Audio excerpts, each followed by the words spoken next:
everyone still knows that let me tell you something, brother, and eat your vitamins. Like I ate my vitamins because Hulk Hogan told me to eat my vitamins. So, and then you look at like The Rock and had so many catchphrases, whether it was like Rudy Poo Candy Ass or like,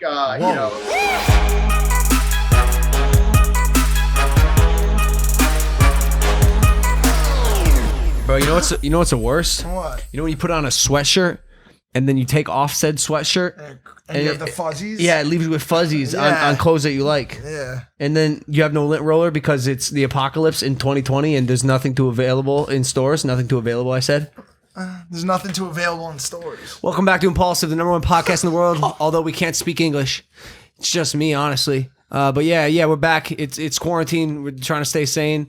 It's going okay. I'm doing weird things. I'm really like pushing. I'm doing things that I'm not super proud of, but I would think it's weird if you stayed sane during this time. Like if you're cool with being locked inside your house 24/7, that's weird to me. I'm not saying introverts. I'm saying I don't know, just the state of the world, it ain't for me. What? Who's that?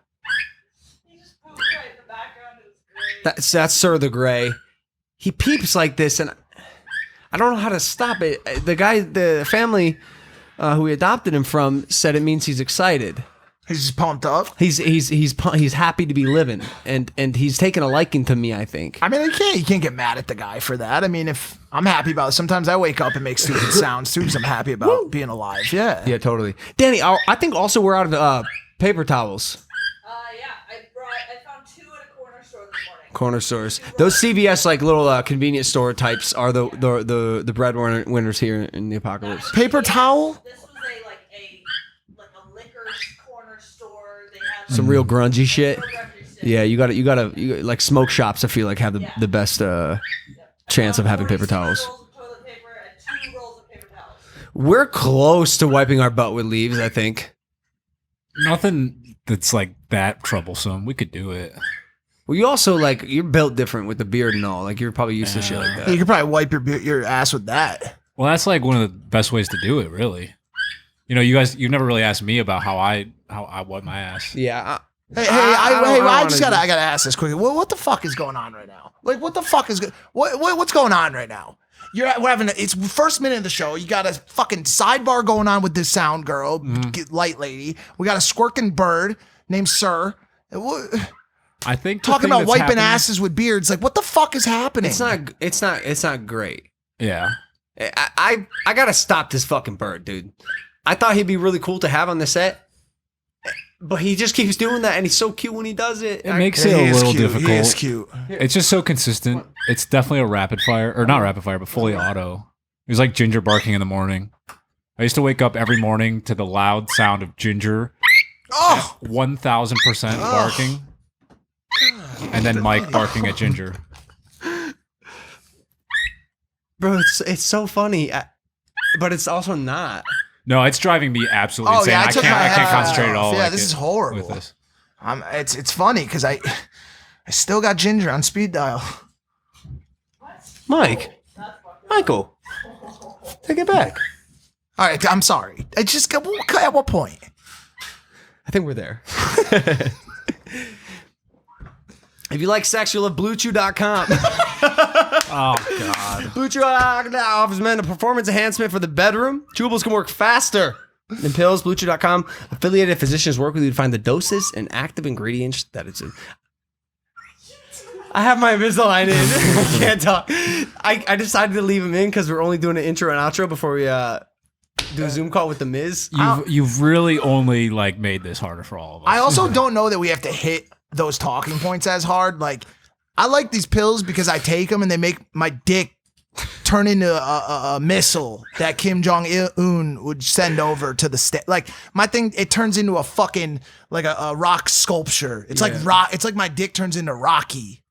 Running up the steps, just ready to fight a vaginal cavity. Yeah, right. They give you confidence in bed every time. And you and your partner will love it. Chew it and do it. There's no in-person doctor visit, no awkward conversation, no waiting in line at a pharmacy, and it ships directly to your door in a discreet package. You guys know this. And I got a great deal. Go to BlueChew.com, get your first order free when you use the promo code Logan. Just pay $5 shipping. It's BLUE. Chew.com, promo code Logan. So we do have a guest coming on later in the episode. His name is the Mizs. He's a WWE superstar, and we're going to cover his road from reality TV star to making his dreams come true of becoming a WWE champion. Super cool guy, so that should be good. But until then, I mean, here we are, back in the Maverick house. Day two would be, well, day one, because we shot the other episode. Or day. It's tough. You can tell that we've been working hard today. Lots of just. Do you want to tell? Do you want to be honest with him about the course of the past two podcasts? Now, do you want to tell him? Sometimes production's weird, and we already shot the Miz interview, which I'm going to throw to in a second because it seems like we're out of material. Then we shot the podcast that you saw on Tuesday. Okay. And now, after both of those, we're shooting the intro to the Miz podcast. And then after we roll it, which we're going to do in less than 60 seconds, we're going to shoot the outro for this podcast episode. Now, that said, let's Zoom call the Miz, the WWE superstar who is going to carry this episode because he's a great guy. He's fascinating. And the WWE is also doing a great job of maintaining their business during really tough financial times. So we're going to dive into a little bit of that. Ladies and gentlemen, I'm going to introduce him in the next clip. This is it. Zoom calls. Ladies and gentlemen, our guest today is the currently... Oh, fuck. Dylan, you already messed it up. Well, You Dylan, already messed up it's the Dylan's intro. fault. Bro, I'm going to read this like Dylan wrote it. No. Our guest today is the currently one half, the smack... Fuck you, Dylan. Wow. Currently one half. It's currently one It's half. all right. No, but you added a the, bro. You can't just be adding articles to sentences whenever you He's feel like like Ron it. Burgundy, bro. Our He's guest- got to read it verbatim. Our guest today is currently one half the SmackDown tag team champions, who can also be seen starring alongside his wife and family in the series Miz and Mrs. on USA. He's a former WWE champion, and he's awesome. It's WWE superstar, the Miz. Yeah. Gotta love these Zoom calls, man. Gotta love them. Bro, they're weird, right? Like somehow everything has devolved to Zoom calls. I went on my first one 2 days ago. It was my buddy's birthday, and there was like 14 of us, and it was actually a lot of fun. They're not Like, they're not bad, Never right? had so much fun. I never heard of Zoom. Never knew what it was until now. Yeah, and then everyone's celebrating their holidays. Like I know Danny had Easter with all her family on a Zoom call. My mom and dad don't know how to use technology, so that was impossible. Mine neither. Like no one knows how to use Zoom in my entire family, so can't do that. Right. So, bro, how are you doing? First off, you're a WWE I'm doing great. superstar, and WWE was the first sports and entertainment company to publicly continue operations without an audience. Yeah. So It's totally different. I mean, we not rely, but like when I'm out there performing, like I enjoy hearing people boo, people Yeah. chanting "you suck," or just being involved. That's what WWE is all about. Like going to a live interaction. It's basically the entire audience is interacting. They're booing who they hate. They're cheering who they love. You know, they have their own chants. I mean, there's so many chants from "This is awesome" to "You deserve it" to when someone wins a title. You hear these "You deserve it" chants. It's quite amazing and it's powerful. Yep. So to go from one cut to the next, basically being a contrast of having zero audience, it's completely weird. But I enjoy different stuff, and I enjoy trying to use this type of unique atmosphere. Yep. Not necessarily to my advantage, but just to showcase exactly what I can do and why I'm so valuable to the WWE. For sure, that's awesome. Because not a lot of people can perform without that adrenaline rush of having an audience. Because that's a different type of feeling. You got to find a different way, I guess, to get the adrenaline and to utilize it. It reminds me almost like I've used it as like almost a Japanese crowd. Like we go to Japan and we perform for a live audience, it is very, very quiet. What? But once you hear when there's a big move, they'll go, "Oh." Mike, do you find it? You don't get the big reaction of the "oh." It's just crickets every time. But you know that in the Japanese audience, they're watching and they're invested in everything you do. So in my mind, I'm just picturing the people at home being invested in everything that we're doing. So every little maneuver counts. So it's actually making me a better performer in the ring. For sure. I feel like that's a lot easier said than done though. Like really not hearing the crowd and like being able to use that energy. Do you find yourself having to push harder when you're in there? 100%. Even though- Like, yeah, I mean, there's no doubt that everybody in WWE is pushing harder when they're in the ring now. And I think it's going to translate whenever the time comes that we can have an audience back, because everything that I feel like we do in WWE that's different, that takes us out of the box, we utilize it and say, you know what? What did we learn from this, and how can we use it when we're back to normal? Right. How have the fans reacted to it? I've only seen one clip so far. I saw Rob Gronkowski jump off of some sort of elevated platform and pin like 8 dudes to win WrestleMania 36. And the feeling of seeing him soaring through the air and absolutely no sound was one of the most ridiculous things I've ever seen, but it was just amazing. How are the fans reacting to it? I mean, if you've watched, WrestleMania was the most talked about, most watched on social media more than any other WrestleMania in history. So the fans are really getting involved with it, and it's allowing us to do different types of matches. Like if you saw the Firefly Funhouse with John Cena versus Bray Wyatt, The Fiend, it was one of the coolest matches I've ever seen. And I've seen it all, I felt like, but that was so different and so unique. And it utilized Bray Wyatt and The Fiend in such a way. And it showcased what exactly John Cena could do. And it showcased kind of what Cena was before and what he is now. And I think it opened up a whole new world of what WWE can do. And then you watch the Boneyard match between AJ Styles and The Undertaker, which was kind of the same, but way different. Like it was the same, and they used kind of a cinematic feel towards it, but man, it was so interesting to watch, and I just love that. And then if you watch our match, the John Morrison versus the Usos versus the New Day, I wasn't in it, but John basically took our titles and challenged I believe it was Jimmy Uso as well as Kofi Kingston for our tag team titles. And it was a ladder match, and it was entertaining. And let me tell you something, ladder matches hurt. Usually the audience gets that whole kind of that feel, that adrenaline rush. When you don't have that adrenaline rush, it's a whole lot harder. That's what I'm saying. You can't. It's probably so much harder to match that pain. Yeah. I mean, imagine if you were in one of your boxing matches and literally there was no audience. No, you're getting punched in the face. Yeah, no, something about the crowd and the lights and everyone watching you. You can take a bit more than you could when it's silent. Definitely. But yo, you beat some legends, man. You at WrestleMania 27, you beat John Cena. Yeah. And then also, I have a clip here I want to play of you beating Randy Orton here. This was to win the title, correct?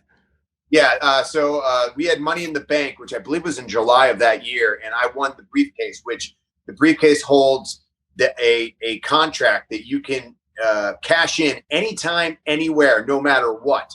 So if I believe this is the clip you're going to show is if it's Randy Orton. Randy Orton just went through a match against Nexus, which was like 9 guys. So he just went like through a gauntlet match. He got beat up. He got taken down. And I was like, you know what? This is an opportune time to cash in my Money in the Bank briefcase. Randy was up, but he was definitely injured. Yeah. So I took advantage of a situation and won my first ever WWE Championship title. And it was one of those things that, like, you know, as a kid growing up, you would see Hulk Hogan, Ultimate Warrior, you know, all these legends growing up with holding the title that I wanted as a kid, and never thought I could ever do it because I was from Parma, Ohio, represent Ohio, by the way. Shit. Wait a second. Shit, you're from Parma? Yeah. Wow. Yeah, Westlake. Let's go. Dang, Yeah. what was your mascot? I forget. The Parma. My mascot, I was the Normandy Invaders, so we were the Invaders. Okay, Oh my nice. God. Westlake? Yeah, That's a dope Westlake fucking Demons. That's awesome. Ohio represent. Why is it right But down the yeah, street? I'm about to play this clip. This is so Randy Orton. He tried to slither in, bro, with the RKO, and I wonder if Changed right Mizz is into a ready his 12-touch active finale. bravado right now. RKO attempt the RKO. Miz! Touching finale. The Miz! Here's the cover. Hook of the leg. He did it! He did it! Miz is champion! I cannot believe it! Champion! man, that is exciting. I don't know how you did that without a crowd now. But Yeah, it's crazy. The funny part is that I went through so many emotions when I won the title. Like if you watch like afterwards, a feeling of excitement, like, oh my God, I won the WWE Championship. Then it was like your mind starts going in 20 different ways, and just all these emotions start coming out. Like there was a moment where I felt like I was going to cry, and then I was like, wait, I'm in front of 20,000 people in Orlando. I can't cry. I'm WWE champion now. Yeah. So you're trying to hold it all back. So you have one emotion of you're almost about to cry. You're almost about to have tears. Then you're like, I got to hold that back because I'm WWE champion. I'm WWE superstar. Can't do that.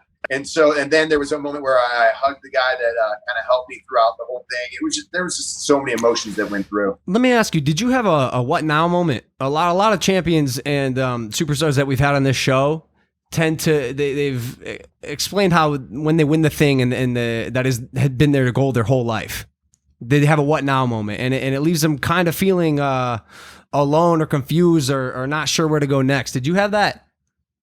I think everyone goes through that, and honestly, I still have that to this day. I won the SmackDown Tag Team Championships, and I was like, "What now?" Yeah. Like everything is always "What now?" Like Miz and Mrs. is a hit show on the USA. What now? But then I want more. Like I want to make the SmackDown Tag Team Championships the most coveted titles in all of WWE. I want to be remembered as one of the greatest tag teams in history. When I was WWE Champion, I wanted to be the best WWE Champion out there. Now, did I accomplish that? Some say sure. Most will say absolutely not. So now what is my goal? My goal is to get the WWE Championship back. So why? So people can look at it and go, wow, he was a force to be reckoned with. He deserved that title. He held that title with prestige, with honor, and like with Miz and Mrs., our reality show. Okay, the ratings are amazing. People love the show. What can we do more? I want more people to watch it. I want more people to watch. Like, for instance, I imagine with you, you're like, all right, I have this podcast, I have this YouTube channel. I want it to be the most globally renowned YouTube channel in all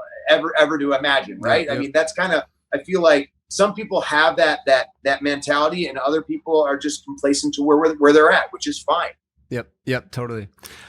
I was just going to ask, I know we've talked a lot about the boys of WWE today, but the biggest story coming out of WWE right now is a girl by the name of Ronda Rousey, who I'm sure a lot of people watching this know from UFC, right? Yep. She went on Steve O's podcast recently and called and said and blasted her fucking ungrateful fans. Whoa. And called wrestling matches fake fights. And this is big news. This is New York Post and Page 6, and the whole world's talking about it. What are your thoughts on the Rousey drama? Or do you not want to talk about it? I don't know. Like that would be a way for me. Like if it was me and I was saying that, the fake thing is like kind of a trigger word for some superstars. For me, it's like I look at it like this. I look at WWE like this. It's like a movie. When you watch a movie, you're looking to be entertained, and you're not worried about if this is real or this is fake. Are the moves that we do, absolutely, they hurt. What we do in WWE, a lot of MMA superstars have tried to come to WWE and haven't been successful. Ronda Rousey has been very successful. She was able to pick up WWE very, very well. And so for her to say like the fake word, I mean, I think she's just trying to use a trigger word to get a rise out of people. And I imagine it definitely got a rise, and it got a lot of attention through Twitter, through, all the news factors. Oh, she's calling it fake, blah, blah, blah. What's going to happen? We need to have someone come from WWE to take her out. Like these are heel 101 moves. Yeah. In my book, like if I look at it and I go, oh, she must not want the fans to be behind her. Maybe she'll come back someday. Maybe she won't. I don't know. I haven't talked to Ronda Rousey since she's left. But if she did come back, I imagine she'd be the biggest heel in WWE. And, we have huge superstars in WWE that would love to take Ronda Rousey on. How do your own personal desires get taken into account? Like if you want to be the WWE champion, but the office doesn't agree, how does one navigate that? That's tough. Because, if you believe, and I think that every superstar in WWE believes that they should or want to be WWE champion. That's the goal of every superstar. If it's not your goal, you shouldn't be a WWE superstar. You have to have that mindset at all times. If, it's not going in your direction, it is your job to make sure that it goes in your direction. Right now, I am fighting each and every time I go out into the WWE ring to make sure that I am worthy of a WWE Championship shot. And if people don't believe it, then it's my job to make sure that I make sure people believe it. And it starts with the fans. The fans start believing that you are worthy of the WWE title, then guess what? Everyone else is going to start believing, and everyone else is going to start coming around. And it's your job to do everything you can to make sure that happens. And if it doesn't, I always blame you. I always blame me. That's just how I am. Yeah.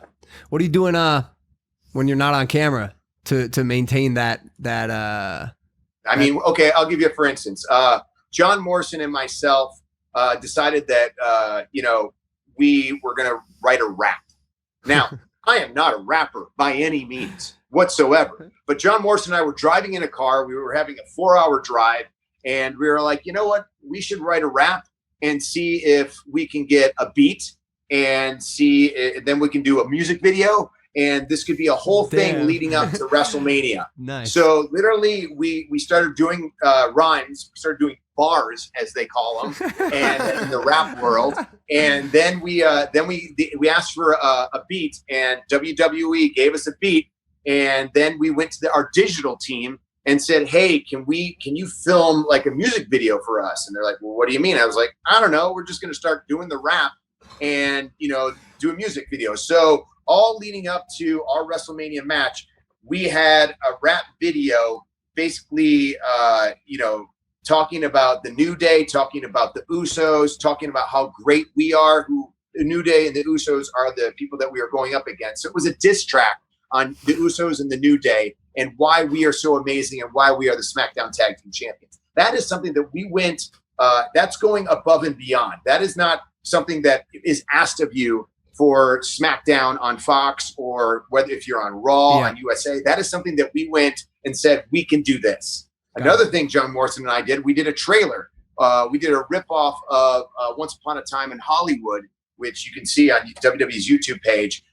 We literally wrote, directed, had a say in all the editing and all the parts. And we did a trailer basically about the story of what we were doing for our match. And so these are the little things, the little nuances that we do. A lot of new WWE superstars that are coming up into WWE always ask me advice. I go, listen, you need to find every single avenue, every tool that WWE has. You need to utilize those tools. And sometimes people aren't going to ask this of you. It's your job to go out there and do the best possible thing you possibly can to get noticed, to get talked about. And that's what John Morrison and I are doing right now. Even with 14 years, 15 years in WWE, I'm still doing it to this day. What about physicality? Y'all are in great shape. And so what does your workout routine look like? So as of like about almost a year ago, I would say, my body wasn't where it was at. Like I'm coming close to 40, and like I've never been injured per se in WWE where I had to take a long time, a period out. Maybe 1 week here, 1 week there, but I've never been gone for so long from WWE. And I'm trying to make sure that I'm able to do that while keeping, while traveling how WWE, before the whole thing that is going on right now, WWE, we would travel every single week to so many different cities. Like, how do you keep your body in shape? How do you keep your meals correct? I hired a chef that basically got me gluten-free, dairy-free. And then I hired a trainer to get me in shape. 'Cause I don't like going to the gym. As a matter of fact, I hate the gym. But I know that, like I was saying before, you need tools to get everything that you want. And if I want to be WWE champion, I have to look like a champion. I have to present myself like a champion. Right. And I have to be able to withstand anything in that WWE ring. So I have a trainer that understands that I'm not 25 anymore, that I'm 39, that I need to train for what I'm doing, and it needs to be functional. So I basically have, kind of done that. Yeah, dude, I did Lucha Libre for a show that I was doing called Logan Paul Versus, and this particular show was Logan Paul versus Luchador, and it was one of the hardest, like, physically taxing things I had ever done. I actually I I am unable to do it because of how hard and how rough it was on my body. I think a lot of people underestimate just how hard it is to be throwing yourself off the top ring and slamming yourself onto the mat. Like, I got a concussion from this show, and I've suffered, a handful of concussions from head trauma in high school and football. But I mean, have you just mastered the I guess technique, or how are you not constantly getting hurt? I don't think you could ever master the technique of being a professional wrestler. Professional wrestling is just so unique. And if you look at, Lucha Libre, you look at guys like Rey Mysterio. I mean, he is the best, I think, at Lucha Libre. And not only that, but bringing it to the WWE style. And I mean, he is one of the most popular, one of the most notorious for just being, he's not the biggest guy, but you believe every time Rey Mysterio goes into that ring, no matter how big the competitor that he's going up against, he can defeat that person. And that's the genius of Rey Mysterio, as well as, with moves and everything that we've done. I don't think you could ever master being a professional wrestler because there's just so much to digest. Every audience, every setting is different. Whether it's 0 audience in the crowd or there's, 100,000 at WrestleMania, there's just a difference between, everything. So you always have to make sure that you're doing that. Right. We're watching a little Rey Mysterio right now. This man is quick. Like, these moves are crazy, dude. Yeah. I literally felt my brain bouncing off of my skull, and that's when I stopped doing that forever. Logan, did you watch wrestling growing up? Were you a big wrestling fan? A lot of my friends did. I'd catch it occasionally. I was a huge fan of The Undertaker, and also The Ultimate Warrior. I watched all that stuff growing up. I'm 35, Mike, so I'm probably in the similar class of what you watched when you grew up. Is it the same Undertaker? Yes. How is that fucking possible? He's got to be 150. That was always like the rumor, right? Like there's another Undertaker. There's one Undertaker. Let me tell you something. When you are standing in a ring and you get to watch the Undertaker's entrance, there is no one more intimidating than the Undertaker. There's only one, and there only can be one, and there will never be anyone like the Undertaker ever again. How tall is he? He's a one-of-a-kind talent. It's 6'10". He's 6'10". 6'10". 55 is what it said. Oh yeah, that's a scary dude. Yeah, wouldn't want Wild. This guy breaking in my house. Mike, the Paul Bear died, right? The what? The guy he used to come out with? Paul Bear? Yeah. He unfortunately passed away. Yeah. So okay. So I'm imagining that just looking through my soul, and I say through my soul like specifically because he doesn't look at your soul; he looks through it. Mike, similarly to some people do with the rap game, do you look at the days of the days of the past as like the good old days? Is that how wrestling works? Like I used to watch all those guys, and is it? Do you think those were the prime days, or is it better now? What are your thoughts?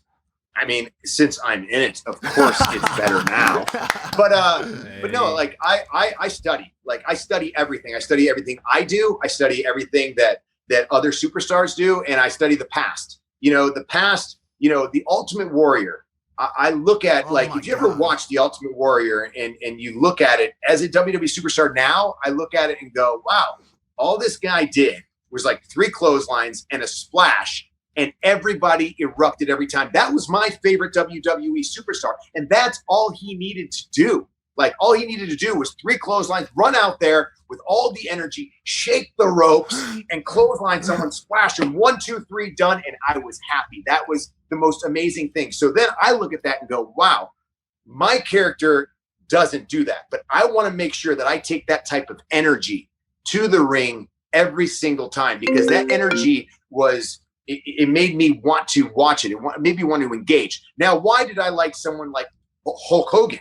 Like Hulk Hogan, let me tell you something, brother. Yeah. Like everyone still knows that let me tell you something, brother, and eat your vitamins. Like I ate my vitamins because Hulk Hogan told me to eat my vitamins. So, and then you look at like The Rock and had so many catchphrases, whether it was like Rudy Poo Candy Ass or like, lay the smack down, like all that. Wait, hold up. Stuff.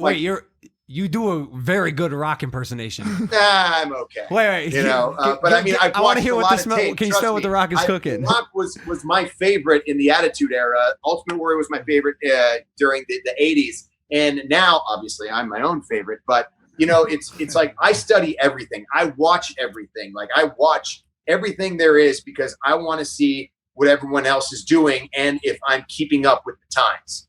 You kind of remind me of the Heartbreak Kid a little bit. I don't know why. Maybe it's the eyes. Yeah, I don't know why. Wow, that's the first time anyone's ever said compared that. me I don't to know. Maybe Shawn it's Michaels, the greatest ever in the in a ring. Well, I mean, you should be happy you came on Impaulsive today. You got a great compliment. I appreciate it. All right, so I got here on my sheet. It says you did not compete in WrestleMania, and you're supposed to, but you pulled out due to illness. Now, do you have COVID?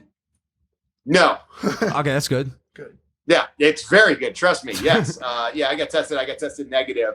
Good. But yeah, the doctors deemed me medically unclear I'm so sorry. to wrestle at WrestleMania. So I go off of what the doctors want us to do. So I wasn't able to participate then. But I am going for the SmackDown Tag Team Championships in a triple threat match on SmackDown. So it's a tag team like match, and I have the tag team titles, but I have to defend them by myself against two other people, which means I don't have to get pinned and I could lose my titles. And not only can I lose my titles for me, I could lose it for my tag team partner, John Morrison. So SmackDown is going to be pretty intense this Friday. Got A it. lot on the line.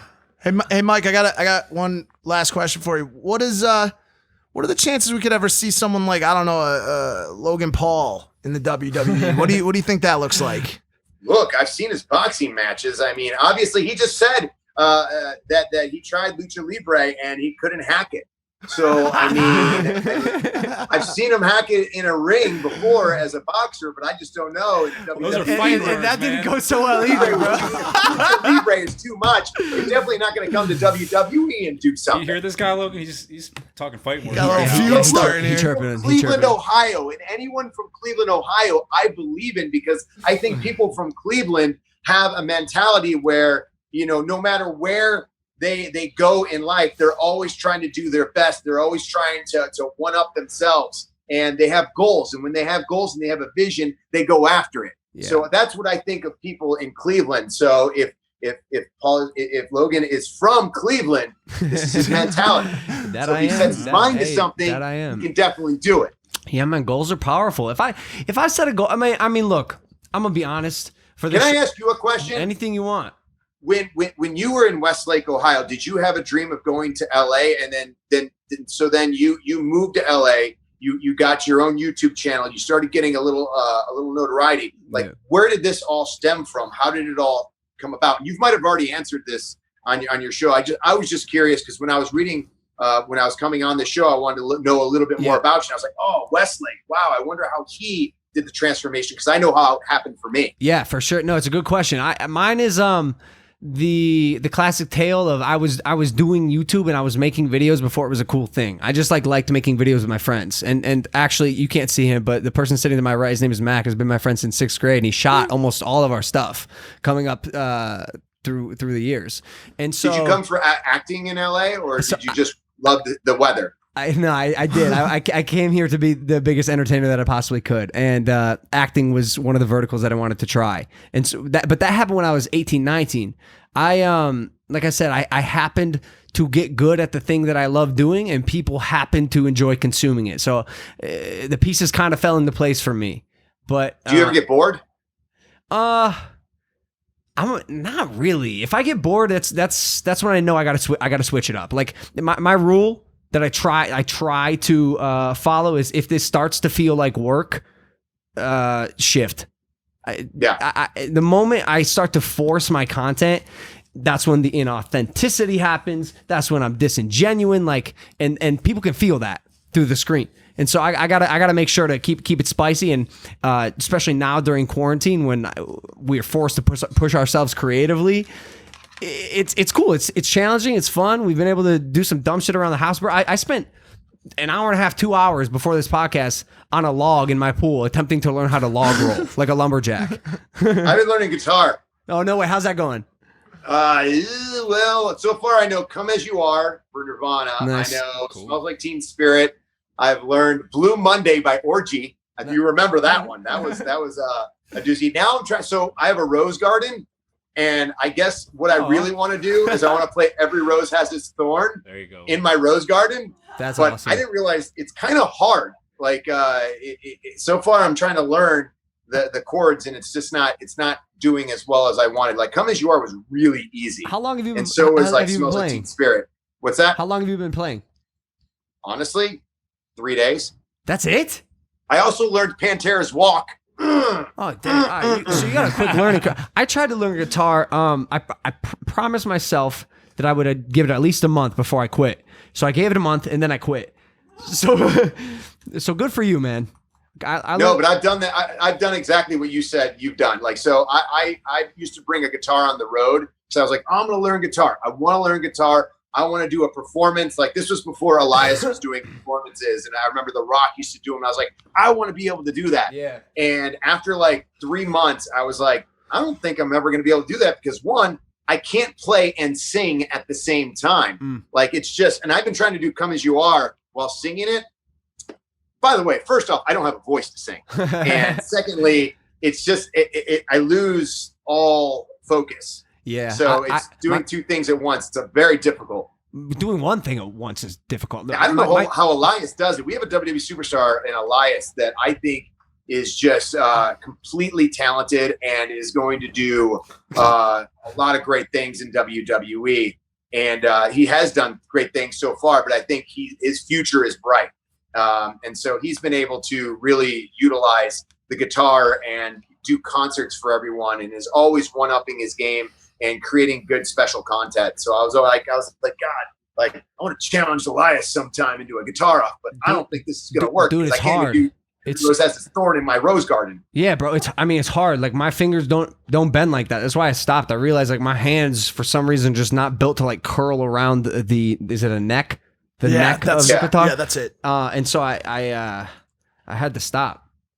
Yeah, I always felt like I was never good at anything at first. Like it always I'm took the same way. I'm the same way. An immense amount of time. Like I'm never one of those guys that can just pick up a football and just start throwing it. Pick up a baseball, start throwing it. Pick up a guitar, start playing it. Like I was just never one of those guys. I always had to practice harder than everybody else in order to be good at something. I'm the same exact way. Usually I start off at the thing slightly above average, but then I'm stuck there for a while. Like, and it's actually funny you say this because I had this thought the other day. It's like everything that I've ever gotten good at, I've gotten good at. I've not been like gifted with a thing that I was suddenly amazing at. Like I look at some up and coming singers, like especially the young ones, the artists, like Lil Tecca, Billie Eilish, Lil Mosey, and these people just have it. They're fucking cool. Mm-hmm. They have melodic talent. Their voices are angelic right off the bat, and that was never me. I wonder if any of those people were just right off the bat singing like that, or they had to actually develop. And go to classes and all that stuff. For sure, the overnight success happens, in 10 years of work. But I have to believe that like Billie Eilish, who's been singing and making music since she was 14, like some sort of God-given innate ability to do this at the highest level at 14, 15 years old. Like that's some next level, like outer worldly shit that just a kid from Cleveland, Ohio do not have. And it's actually a message that, MGK kind of has it. Like if you watch like MGK's like Instagram, like Machine Gun Kelly, for sure. The guy is immensely talented. Like he'll just start spitting like bars, and then he'll go play guitar. He'll go play drums. For sure. I was like, my God, this guy. Is there anything this guy can't do? No, he's amazing. But also he's been doing it forever. Mm-hmm. Like but he's young. He's really young. Yeah, so it's young. Like, how did this guy get to such an elite level so quick? Yeah, hard work. Did you see him out Jack Harlow, the Jack Harlow beat on Instagram? He murdered that what's poppin' beat on his Instagram, and then he went and beat the fucking Nelk boys at beer pong. What can't the guy do? No, he's good. That's an all around like he's good. Then he's if you watch Dirt, he played Tommy Lee to perfection. Oh my God, that movie's incredible. And Bird Box too. MGK is a dude who is good at things. He probably picks something up and he's like he's just slightly above average than the average person. We did the All-Star game, We did the All-Star game in Cleveland for Major League Baseball this year. It was Cleveland versus the world. Why you weren't there, I do not know. I did. What did I do? I did a softball. You were supposed to. I don't think it was that one. You were supposed to go to it, and then something happened. It was Cleveland versus the world, and MGK was there, and MGK played phenomenally. And literally, when we were running out, he goes, "Hey, they want me to go to like shortstop," or he asked a position, and I go, "It's over there." And I was like, "Oh my god!" I was like, and then he played so well, and I was like, Some people are like. By the way, since you are from Cleveland, when I was there, my glove, they gave me a brand new glove. Kenny Lofton, I was like, God, this glove is so hard to close. Yeah. Kenny Lofton came over, he goes, "Here, give me that glove," and broke in my glove. Nice, so I could play. I was like. That's awesome. That's a box checked for sure. Right. You know who else is good at things is Bieber. Justin Bieber is good at things and he comes to mind because we had a trainer overlap in boxing, and his trainer was like, "Yo, it's Justin Bieber, but he can hit pads the longest, more than my boxers." And then he's a skateboard, he's a skateboard. Yeah, he's good at shit. I think something that how long have you been boxing for? Damn, 2 years now. 2 years. 2 years. How do you like it? I love it, and it's unfortunate that I love it because it's dangerous. So in high school, I got into a fight, and my dad was like, "All right, you need to learn how to really protect yourself." So he got me in boxing classes. So I took a bunch of boxing classes from all the way through my senior year, the entire time. I would go to basketball practice. As soon as I was done basketball practice, go straight to boxing practice. And I used to practice against this guy and spar against this guy that was 6'6", 250 pounds. And he would just beat the crap out of me. But I loved it. I enjoyed it. There was something about it that I really enjoyed. And then my uncle, I kind of grew up with it because my uncle was a professional boxer. He was like Nico the Golden Greek, but you wouldn't know who he is. But in Cleveland, he won the Golden Gloves and all that stuff. So he's in the Boxing Hall of Fame for Ohio. So I kind of grew up with it. And then in college, I was a Theta Chi, and there was a barroom brawlers, and I went 3-0, won it for us. Nice. And then now I'm looking for a trainer to basically do some hand-to-hand combat. Nice. Just because. I don't know. I like it. It's enjoyable. It kind of releases a lot of stress, for sure, and endorphins, I guess you could say. For me, I have ADD, and so I get bored really easy. And boxing is so much more fun than the monotonous picking up and putting down weights.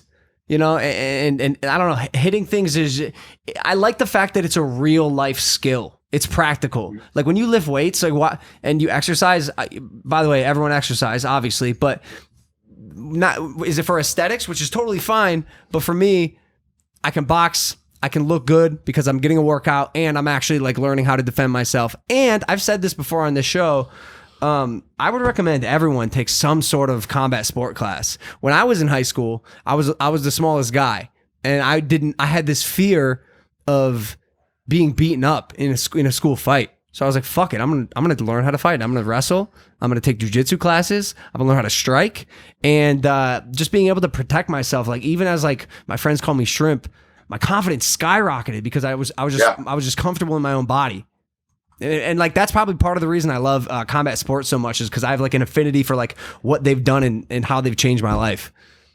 For sure, definitely. When my girls grow up, I definitely want to get them one of my friends is Henner Gracie, nice. Who runs basically the Gracie Academy. Yep. And he's as soon as they're I think it's 4, you can sign them up for Brazilian Jiu-Jitsu, and watching some of their stuff on their Instagram, just to protect, so my girls will know how to protect themselves, at all times. That's one of the things that I look at and I go, that's number one. Yep. I want them to be able to handle themselves. Yep, for sure. In case they're ever in a situation that they need it.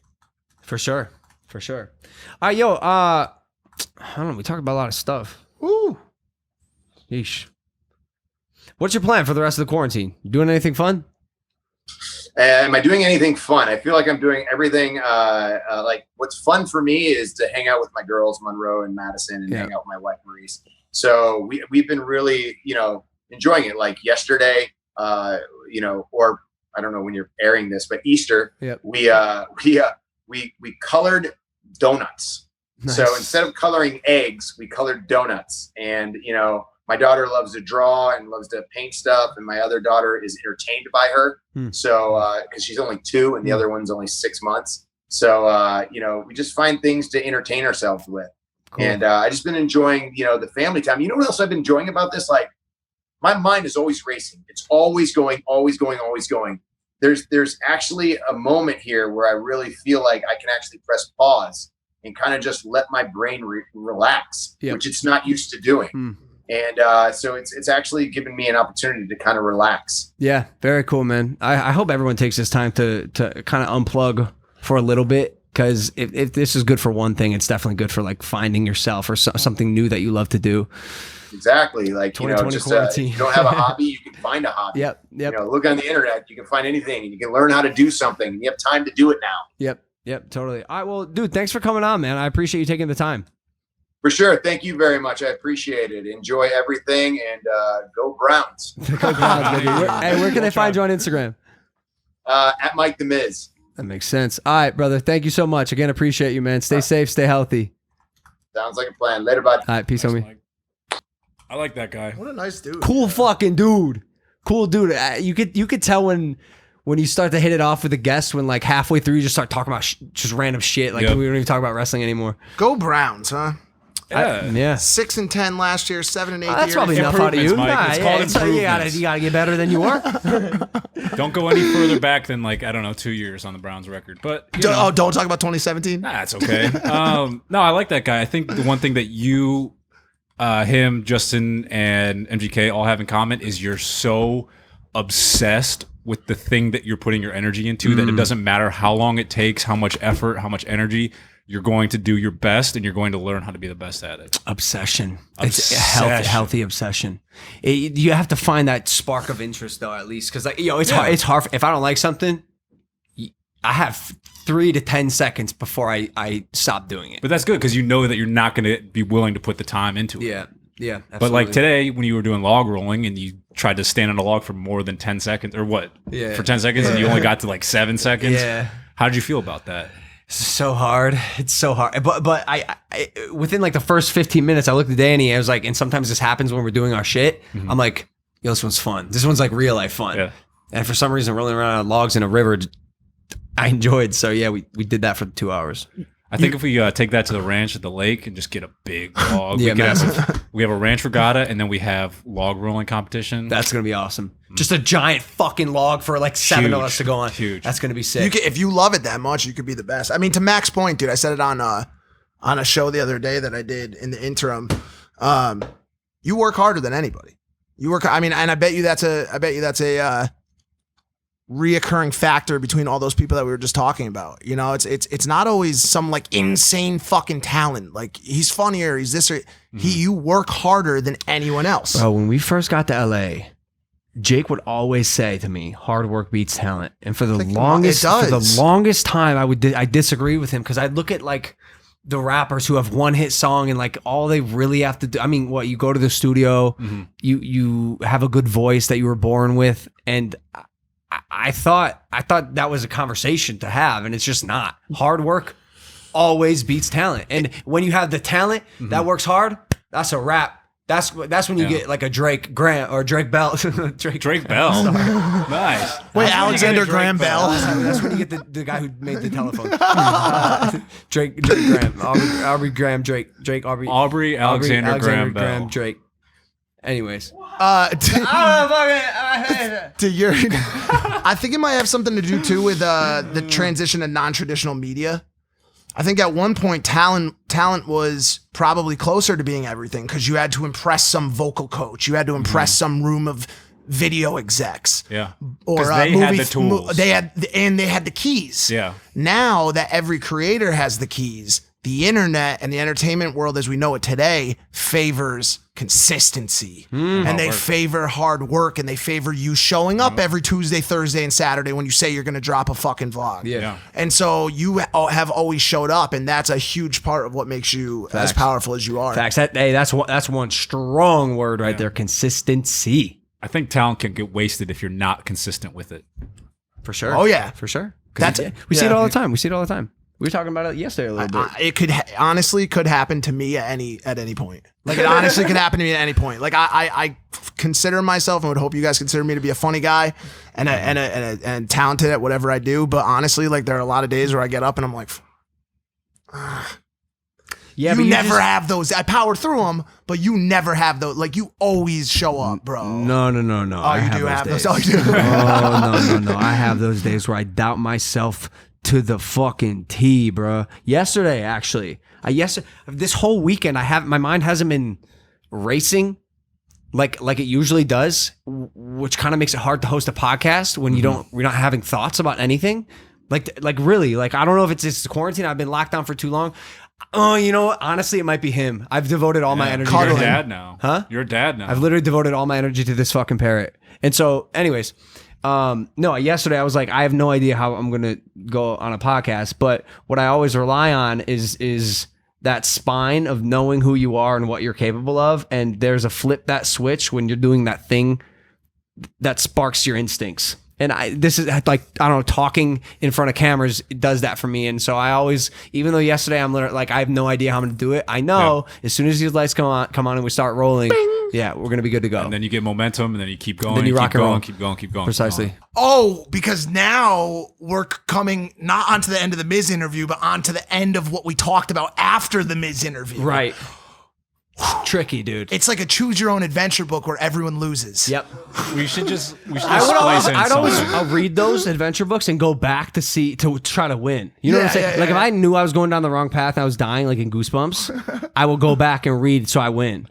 Like when Black Mirror put out Vanderpump Rules. Watched no.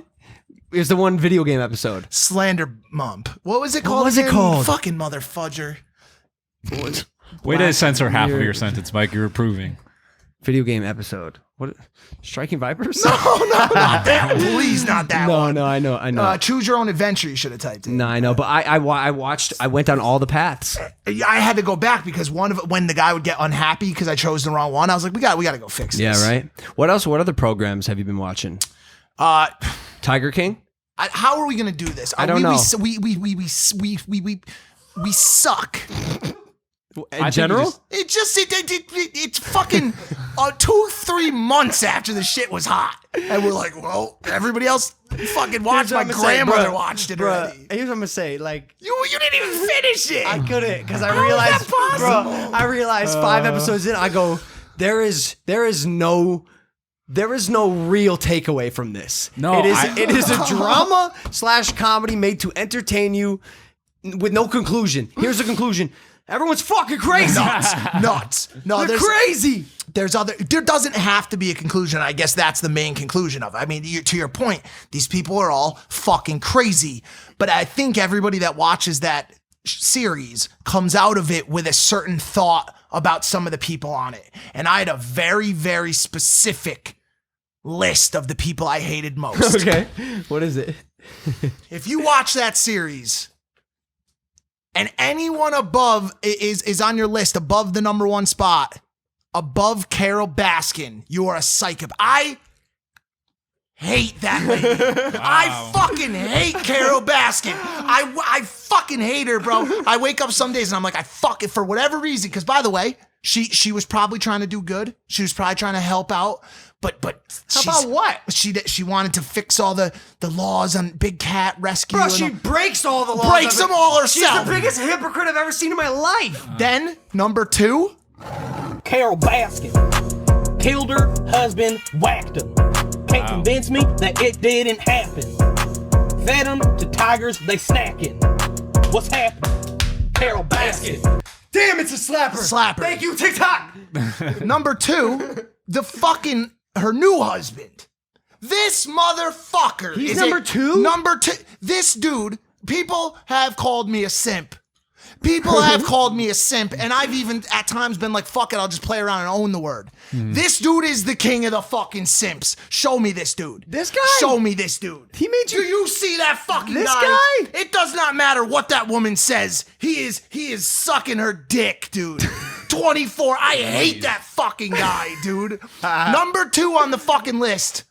That guy, look at his blank fucking stare, dude. This he is was the like, guy- well, they tried to come at us and we just put in more money to our lawyers. I hate that motherfucker. Dude. He looks like a dude who would say he's been anally probed by aliens. Oh yeah, Everyone on this show, by the way, could have at one point or Quite another. possibly, yeah. But and these two, my two number one and number two, produced a picture that is infamous of her holding him on a leash. Oh my god! And I don't know when this will air, but me and Lana are recreating the photo. You're lying. Dead serious. You're lying. Dead serious. That photo right there. Yep. Lana has the wedding dress, the flower crown, and the outfit and the leash ready. Are you mad that this dude kind of looks like you in this picture? That is fucked. That's fucked. And it's I'm not wrong. And I can't have that I'm be not said to wrong. me today because it upsets me. Bro, I ain't wrong. Come on.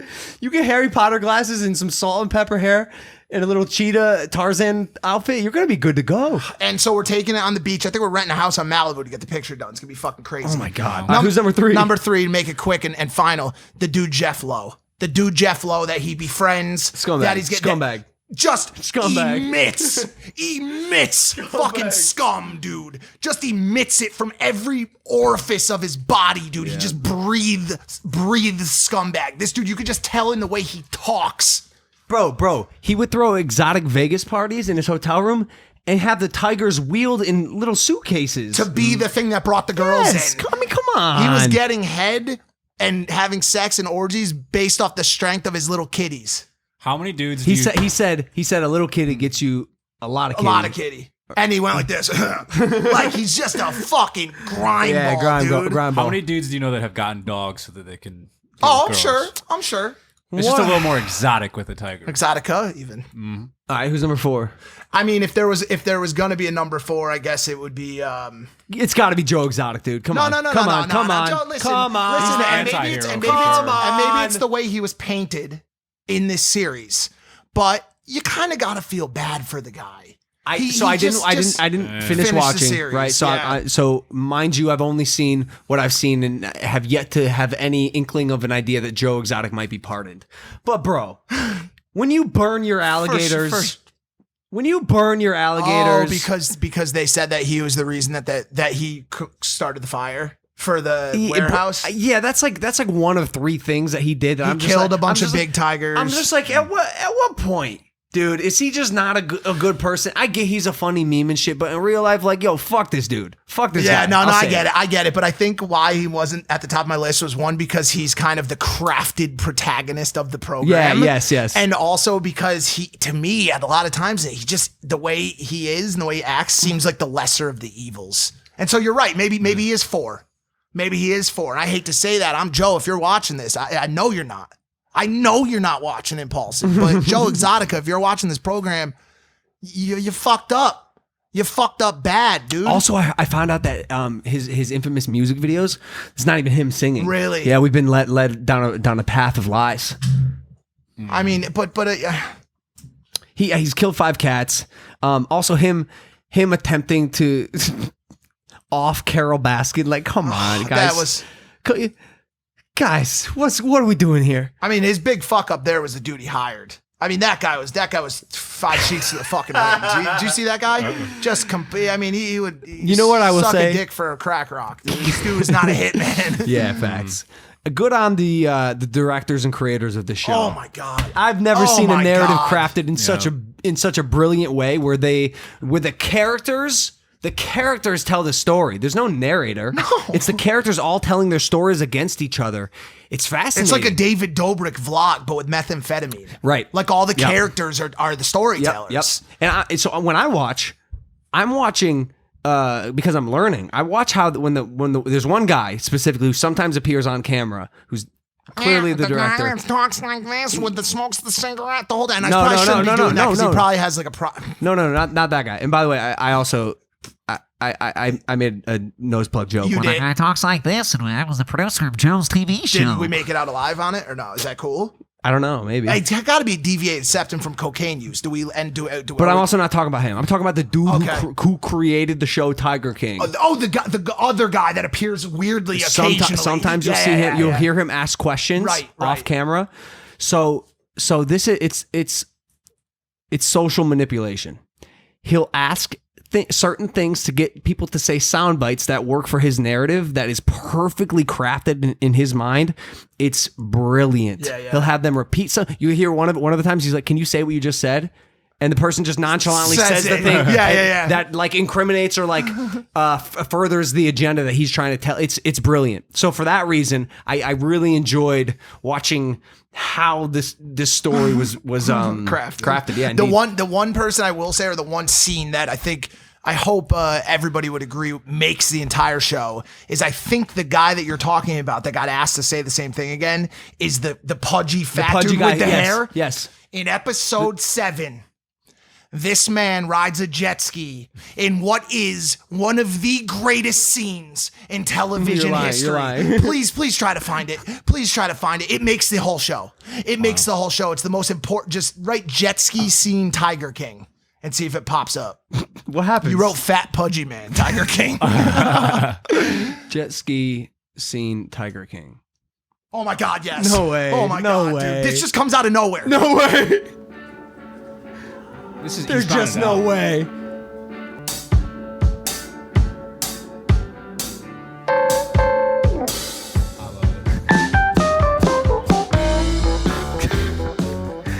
Mike, why? And just so you know, that's not the music.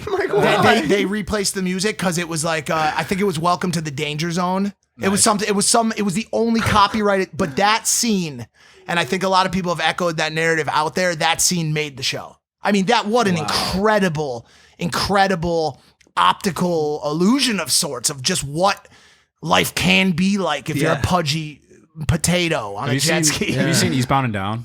Classic. He reminds it. Exactly. There's a scene of Incredible. Kenny Powers on Kenny his Powers. leopard printed jet ski just ripping through a lake. It's beautiful. But yeah, You like but that just show, though. quick, as an end piece on our bookend, and this show now it's dying down now, and I don't know why it took us so long, but this show created a ripple in time and space. Yeah, absolutely. I mean, all right, that's probably good for this episode. The Miz is dope.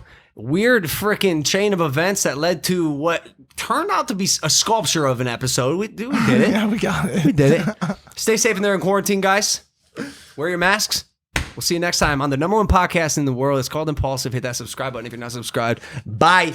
Bye.